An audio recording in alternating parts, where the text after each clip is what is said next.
New York, বিশ্বের 1 number city. New York, the city which never sleeps. New York, the financial capital of world. Well, hello everyone, কেমন আছেন সবাই? আশা করছি সবাই খুব ভালো আছেন। আমি Shreyasi from Canada, Bong essence in ক্যানাডার পেজ থেকে নিউ ইয়র্ক ব্লগের পার্ট 3 নিয়ে চলে এসেছি।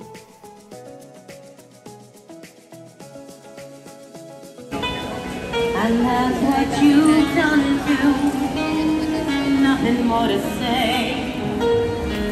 no more ace to play, the winner takes it all.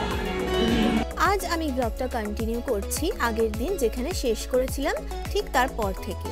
আগের দিন স্ট্যাচু অফ লিবার্টি দেখে নেক্সট যাচ্ছি এখন আমরা ওয়াল স্ট্রিট।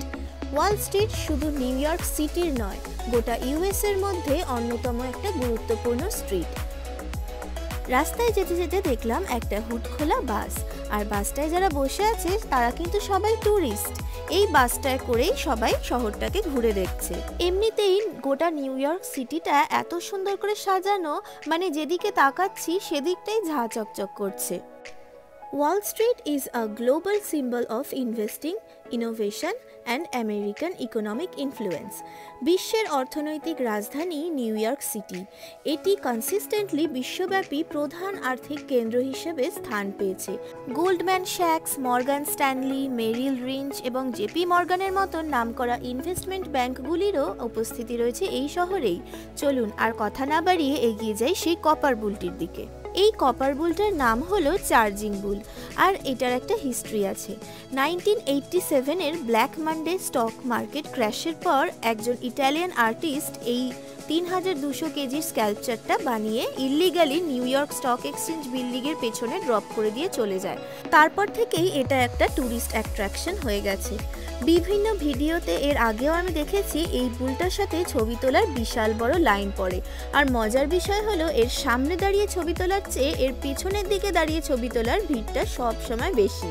এই কপার বুলটার সঙ্গে ছবি তোলার জন্য এতটাই রাশ হয়ে গেছিল ওখানে যে আমি ভিডিও করার সুযোগই পাইনি। তাই জন্য আপনাদের সঙ্গে স্টিল ফটোগুলোই শেয়ার করলাম। চলুন এরপরে চলে যাব আমরা ওয়াল স্ট্রিটের main attraction New York stock exchange building. Finally এসে গেছি the New York stock exchange. এইটা দেখার আমার একটা আলাদাই এক্সাইটমেন্ট ছিল। Yes, this building is the New York stock exchange building. The big board, সারা বিশ্বের ইকোনমি যার ওঠানামার ওপর ভিত্তি করে চলে। New York stock exchange is the largest stock exchange in the world. এখানে প্রত্যেক দিন প্রায় $170 বিলিয়ন শেয়ার লেনদেন হয়। ভাবা যায়? আমি এখন দাঁড়িয়ে আছি বিশ্বের সবচেয়ে বড় শেয়ার মার্কেটের সামনে। যদিও শেয়ার মার্কেটের ব্যাপারে আমার আইডিয়া খুবই সীমিত, তবে একজন অ্যাকাউন্টিং প্রফেশনাল হিসাবে বেশ থ্রিলিং লাগছে। সেই হর্ষদ মেহতা ওয়েব সিরিজটার কথা মনে পড়ে যাচ্ছে। নিউ ইয়র্ক স্টক এক্সচেঞ্জ বিল্ডিংয়ের ঠিক সামনে রয়েছে একটি বাচ্চা মেয়ের স্ক্যাল্পচার। এটার নাম ফিয়ারলেস গার্ল। স্ক্যাল্পচারটি খুব বেশি পুরনো না হলেও কয়েক বছরেই বেশ একটা অন্যতম ট্যুরিস্ট অ্যাট্রাকশন হয়ে গেছে। এই স্ক্যাল্পচারটি 2017 সালে ওয়ার্কপ্লেসে জেন্ডার ডাইভার্সিটিকে এবং কোম্পানিগুলিকে ওমেন এমপ্লয়ি রিক্রুট করতে এনকারেজ করার উদ্দেশ্যেই বানানো হয়েছিল। এর পায়ের কাছে একটা ফলক আছে, ওতে লেখা আছে know the power of women in leadership, she makes a difference. এই ফিয়ারলেস গার্লের পাশে ফিয়ারলেসলি এনওয়াইসি স্টক এক্সচেঞ্জের দিকে মুখ করে দাঁড়িয়ে ছবি তোলার ক্রেজই আলাদা দেখলাম। চলে এসেছি আমরা ট্রাম্প টাওয়ার। ইউএস এর প্রত্যেকটা বড় বড় সিটিতে একটা করে ট্রাম্প, বিশাল উঁচু বিল্ডিং, মানে আর এখানকার রাস্তাগুলো এতই ন্যারো যে মানে আমি এই উল্টো দিকে দাঁড়িয়ে উপরটা পুরোটা দেখতেও পাচ্ছি না, এতটাই এটা উঁচু। আমি জানি না কটা ফ্লোর আছে, বাট আমি চেষ্টা করছি আপনাদেরকে দেখানোর। ও মাই গড, ওই দেখুন ওপরটা, আমার মাঝখানের পার্টগুলো দেখাই যাচ্ছে না যেহেতু এখানে একদমই সামনে দাঁড়িয়ে রয়েছি আমি। ইউএস এর প্রত্যেকটি বড় বড় শহরে একটা করে ট্রাম্প টাওয়ার আছে। নিউ ইয়র্ক প্রচণ্ড ক্রাউডেড একটা সিটি, আর এখানকার প্রত্যেকটা বিল্ডিং আকাশ ছোঁয়া, আর রাস্তাগুলোও এত ন্যারো যে প্রত্যেকটা বিল্ডিং মাথা পর্যন্ত দেখাই যাচ্ছে না। এটাই বোধহয় এই শহরের বৈশিষ্ট্য। ওয়াল স্ট্রিট থেকে ডিরেক্ট চলে এলাম কলকাতার এসপ্ল্যানেডে।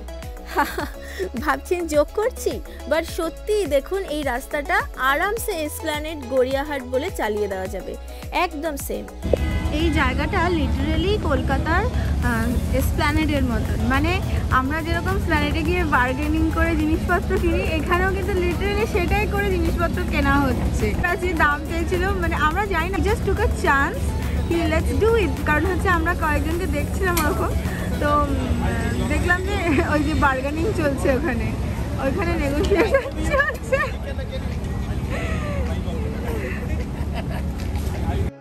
এই দেখুন, কলকাতার রাস্তায় যেমন হলুদ ট্যাক্সি চলে, সেম নিউ ইয়র্কেও চলছে হলুদ ট্যাক্সি। বার্গেনিং করে জিনিসপত্র কেনা হচ্ছে, পুরো কলকাতা ভাইব। আর আরেকটু এগিয়ে গিয়ে দেখলাম আরেক চমক, রাস্তার পাশে দেখছি গুচি প্রাডার নকল ব্যাগ বিক্রি হচ্ছে। এগুলো সব নকল, শোরুমে এগুলোর দাম প্রচুর, বাট বাইরে এগুলো সব নকল। দেখলে বুঝতেই পারবেন না যে এগুলো আসল না নকল। ঠিক যেমন এসপ্ল্যানেডে রোলেক্সের নকল ঘড়ি, অ্যাডিডাসের নকল জুতো, নাইকি নকল টি শার্ট পাওয়া যায়, একদম সেম। এই দেখুন এইখানে কি সুন্দর বাইকের একটা স্ট্যান্ড, যে জিনিসটা আমার খুব কনভিনিয়েন্ট লাগলো। এগুলো সবই চার্জে চলে, এগুলো ই বাইক। শহরের বিভিন্ন জায়গায় এরকম চার্জিং পয়েন্ট আছে, এগুলো আওয়ারলি রেটে রেন্ট করে অনেকেই দেখছি সাইক্লিং করে শহরটা ঘুরে বেড়াচ্ছে। রাস্তার পাশে এই সুভেনিয়ারের দোকানটা দেখুন ইউএসএর সব কটা প্রেসিডেন্টদের কার্টুন বানিয়ে রেখে দিয়েছে।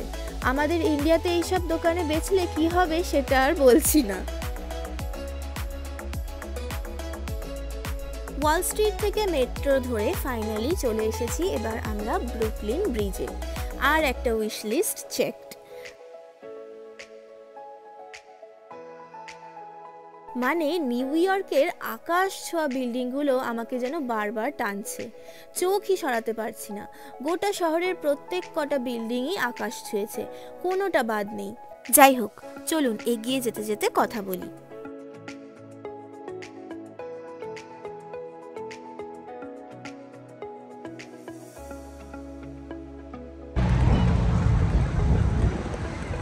আমরা এখন যাচ্ছি ব্রুকলিন ব্রিজে, অলমোস্ট সানসেট অ্যাপ্রোচিং। আমাদের প্ল্যান আছে সানসেট দেখার, আপনাদেরকে বললামই।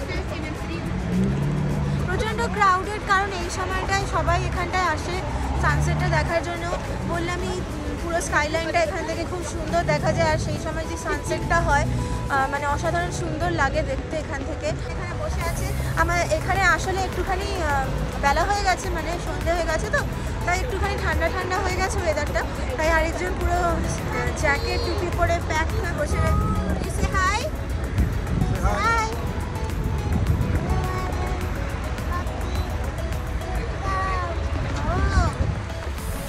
যারা যারা আমার মতো 90s-এর কিড তারা জানেন এই ব্রিজটা আমরা কত বলিউড মুভিতে দেখেছি।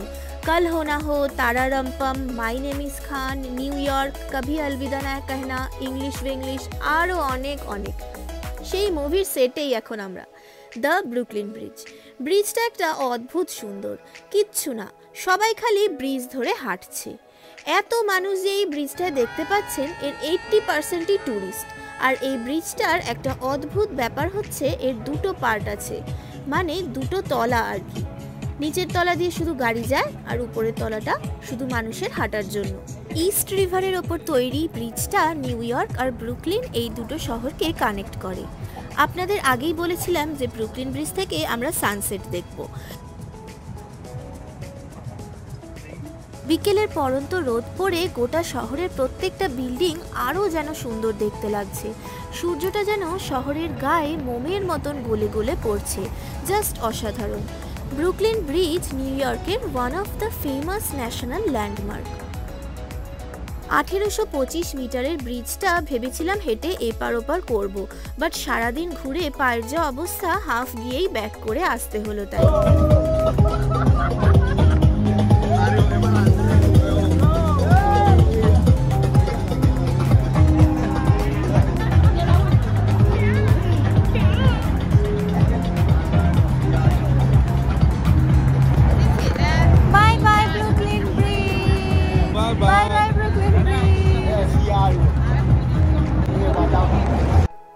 আজকের দিনের মতন যা যা দেখার ছিল সবটা কমপ্লিট। ফিরবো আবার সেই মেট্রো ধরেই, কিন্তু ফিরতে ফিরতে রাতের শহরটা দেখে নিন আমার সাথে। ভিডিও শুরুতেই বলেছিলাম না, the city which never sleeps. সত্যিই তাই, এই শহরের চোখে যেন সত্যিই ঘুম নেই। রাত যত বাড়ছে সিটিটার সৌন্দর্যও যেন ততই বাড়ছে। এটাই সেই world trade centre metro station Oculus. এটা সকালবেলার ভিউটা আপনাদের দেখিয়েছিলাম, এখন দেখুন রাত্রিবেলা আলো জ্বালানোর পরে এটাকে দেখতে কেমন লাগে। জাস্ট অসাধারণ, সত্যি বিশ্বাস করুন একদমই বাড়ি ফিরে যেতে ইচ্ছা করছিল না, মনে হচ্ছিল হেঁটে হেঁটে আরও কিছুক্ষণ ঘুরি। এই যে এটা হচ্ছে ওয়ার্ল্ড ট্রেড সেন্টারের নাইট ভিউ। আরও অনেকক্ষণ ঘোরার ইচ্ছা ছিল, কিন্তু সত্যিই সকাল থেকে এত হেঁটেছি যে পায়ের আর কিছু অবশিষ্ট নেই, আর এক মুহূর্তেও হাঁটার ক্ষমতা নেই। যাই হোক, এবার আমরা মেট্রো করে ফিরে যাব, কিন্তু ব্লগটা কিন্তু এখনো শেষ নয়। ব্লগের শেষে আপনাদের জন্য আরও একটা চমক রয়েছে কিন্তু।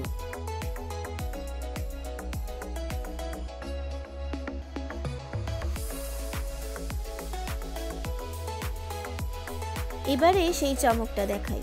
ডিনারটা একটা ইন্ডিয়ান দোকান থেকে অর্ডার করেছিলাম, আর সেটা পিক আপ করতে গিয়ে দেখি ও মা, এ তো একটা অন্য দুনিয়া। ছোটোখাটো একটা ইন্ডিয়া লুকিয়ে রাখা আছে এখানে, কি নেই? শাড়ি, জামা কাপড়, মন্দির, পানের দোকান, ও মাই গড! এটাই হলো নিউ ইয়র্কের ইন্ডিয়ান পাড়া।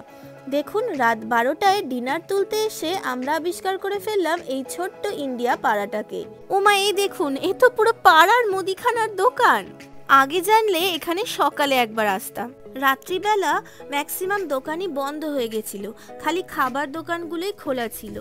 তবে ঘুরে ঘুরে যা দেখলাম তাতে বুঝলাম এখানে পাওয়া যায় না এমন কোনো জিনিস নেই। ইন্ডিয়ান সমস্ত জিনিস, ইনফ্যাক্ট শাড়ি, সালোয়ার কামিজ, এগুলোরও পর্যন্ত দোকান রয়েছে এখানে, আর সেই দোকানগুলো অথেন্টিক দোকান একদম। এই দেখুন, এখানে আবার একটা শিব মন্দিরও রয়েছে। এমনিতে বিদেশে মন্দির থাকাটা আশ্চর্যের কিছু নয়, তবে পার্টিকুলারলি শিব মন্দির থাকাটা সত্যিই আশ্চর্যের বিষয়। যাই হোক, আজকের ব্লগটা শেষ করব এখানেই। কাল আপনাদের পাখির চোখ দিয়ে দেখাবো নিউ ইয়র্ক সিটি। কাল আমরা যাব 102 তলার উঁচু একটা বিল্ডিংয়ে। না না, সব এখনই বলছি না, দেখতে গেলে অপেক্ষা করতে হবে পরের ব্লগটার জন্য।